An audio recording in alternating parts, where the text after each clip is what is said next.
this shows my age. Basically, in those days, you know, to get your virus updates, you have to get a floppy drive sent out to you, and you have to send them out every month or every quarter. And people didn't really realise they didn't have networks, didn't have internet, but they got into a good habit of updating all their PCs with the virus updates.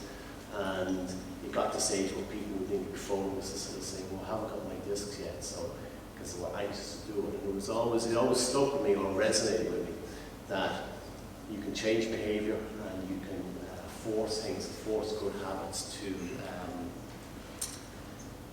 help protect yourself. Because back in them days it was slightly different, but yeah, there was people would be wanting 5.25-inch floppy drives and 3.5-inch floppy drives. Probably a lot of people would don't even know what I'm talking about. Just want to go on, let's see, basically what I'm going to be covering. I'm going to be talking about our professional services, our managed services, our, I suppose, security operations centre, and so we're just going to touch on the technology part, because as David was saying, you know, it is all about good technology, and but it's also about, you know, the people behind it, the processes, and how you manage that, right? So, good habits, you know. I've been reading this book, Atomic Habits. I'd recommend it to anyone.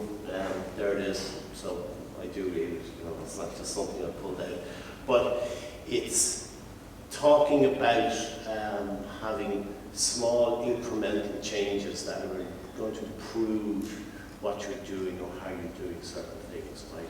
So this is sort of again resonating with me that this is something that I try to do, but also what we're trying to do within CommSec as well, whether we know it or not. Like, we do small things like every Friday we have sort of a company get together, and we're always doing new snippets of training, whether it's around new technologies or security or improving. So we're continually sort of trying to build up habits. And actually, when we do our own security awareness, phishing type sort of attacks, you know, we're nearly down to 0 of people clicking on those. So it is improving from when we go back and we did see these things.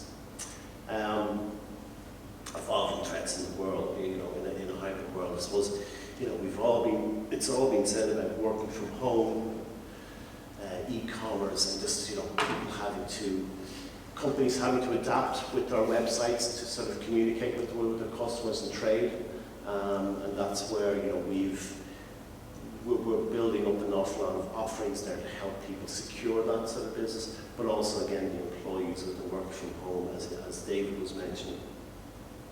So all these things have brought on an awful lot of challenges. So I just want to share something I just got yesterday from my own bank. You know, frauds on the increase. You know, I never thought my bank would be telling me all about this. You know, 50% of people receive fraudulent email. You know, it's just, we're under constant attack with regards to the sophistication of these attacks. It's just growing all the time. So, as I said, I just got that yesterday. I just said I'd add it in. So, what are we doing? And I suppose I just want to start off with, you know, with regards to our sort of professional services.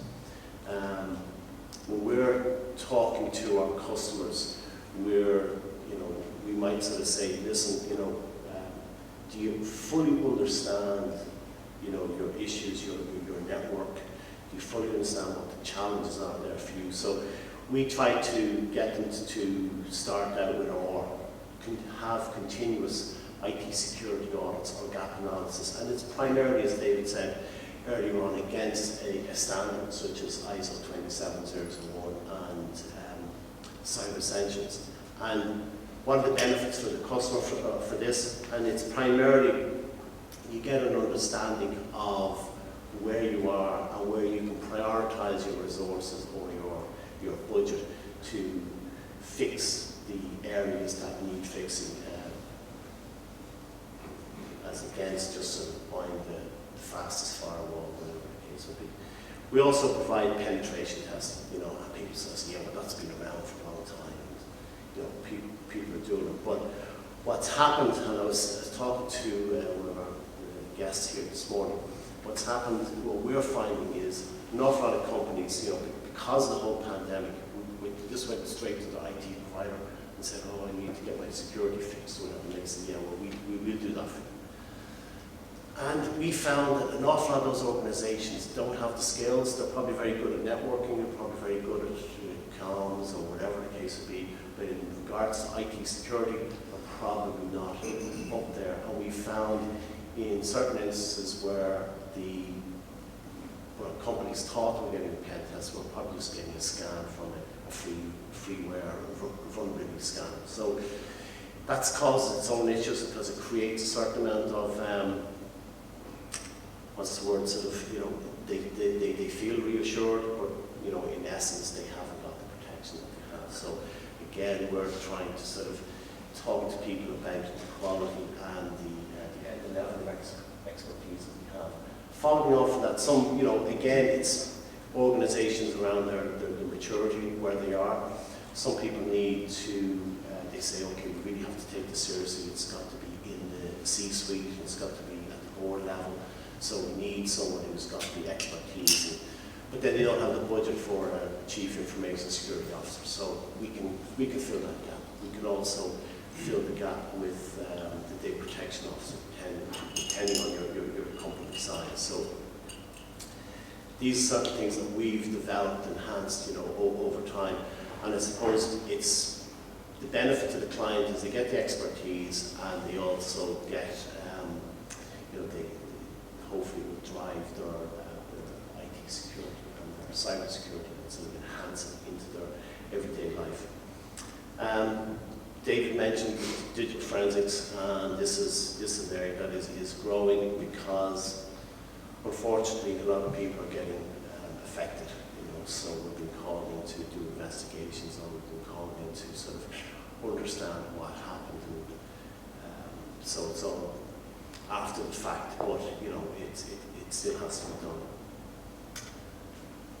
I just put this up here, you know, again, it's, you know, it's just, again, just to try and highlight one of the many issues that's happening out there.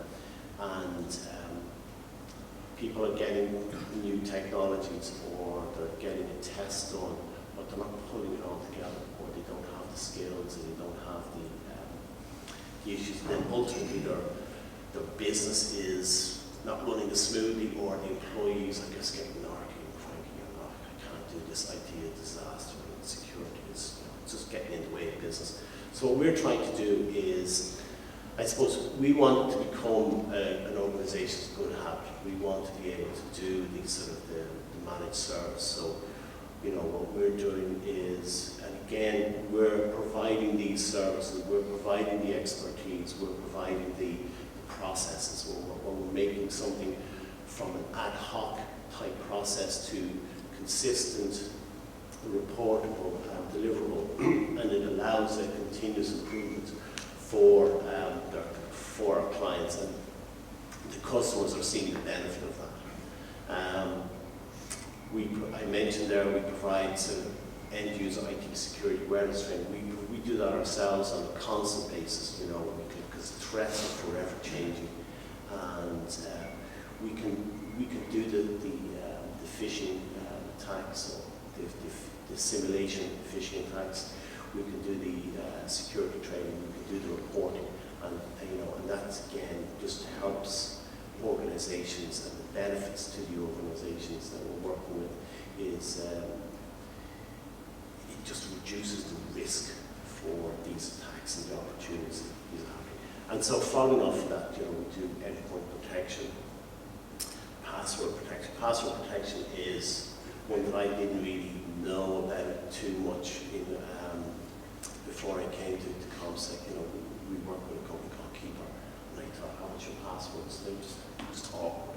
But you can actually manage that, you know, make them more secure, make them easier for everybody. So again, we could do that, and then it's tied in with the multi-factor authentication.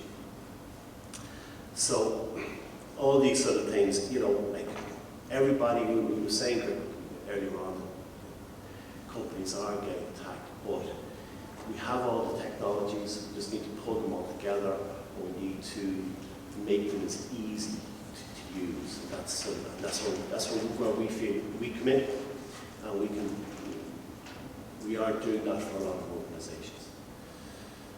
So, I hope this is making sense. So we also have a security operations center, and this is where we have for organizations that are more mature in their IT security, and they have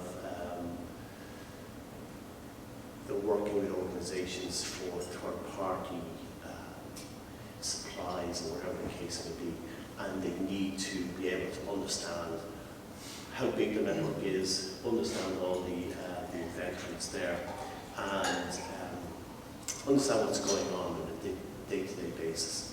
And they need help with that. Like, we provide that help in our scene.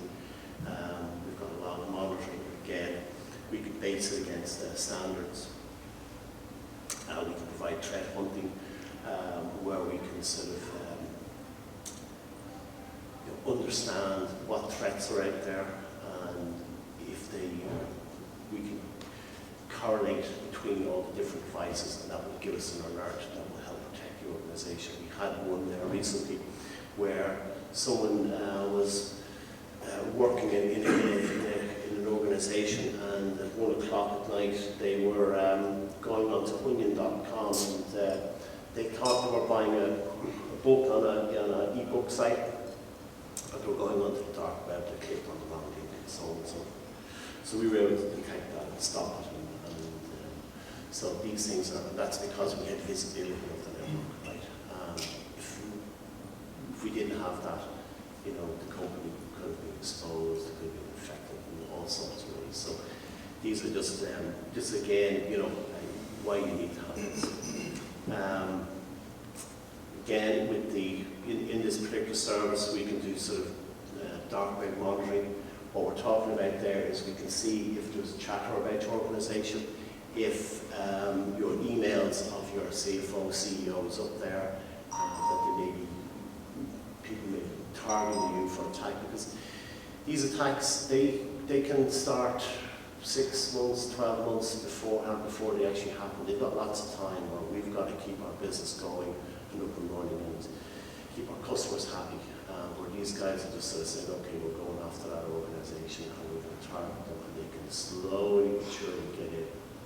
I think they reckon that, there's different figures, but you know, in general, you know, if a company is breached, they're probably being breached for something like 180 to 250 days, and are the two sort of figures that I've seen back in the bank. So they're actually on your network for that period of time. So unless you've got some sort of technology or system in place to protect yourself, you know, it's kind of very difficult. So the threat intelligence, this is one thing where the cyber threat hunting, whereas we can see sort of emerging threats and vulnerabilities and exploits that are out there. And because we work with a company called AT&T, they've an open threat exchange. And so if there's a certain instance that is happening in Korea, UK or Ireland, whatever, it gets fed into the whole ecosystem, and we can see that, and then we can match that. If we see it again, we know exactly what that threat is. So that's something that's, again, again, it depends on the maturity of the organization, right? But it's that is a real growing area. I just put this slide up because I'm talking about the maturity model. So we find that, you know, a lot of organizations are probably here at the 1, 2.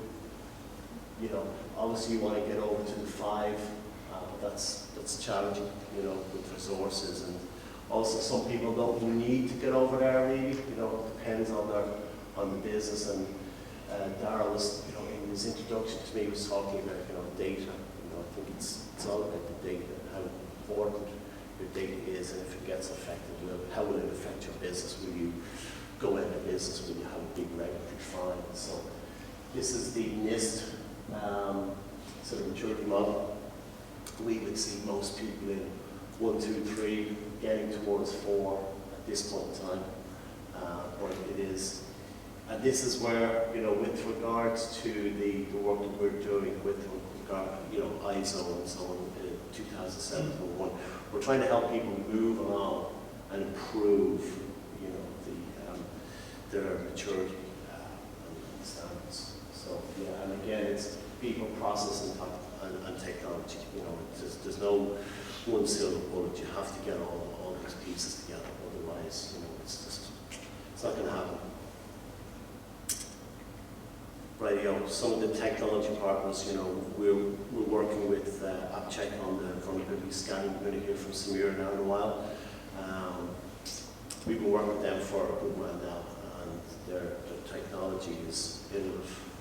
It's really strong in the whole application scanning. It's probably the nearest thing we found to penetration testing, and we really like it, and they're really good company to work with. Tessian here, we've got George.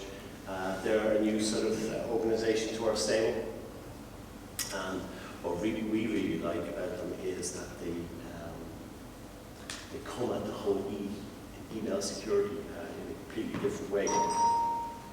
And you know, we're talking about ransomware and all the particular issues that are out there, and I nearly bet my bottom dollar that most companies that are infected have an actual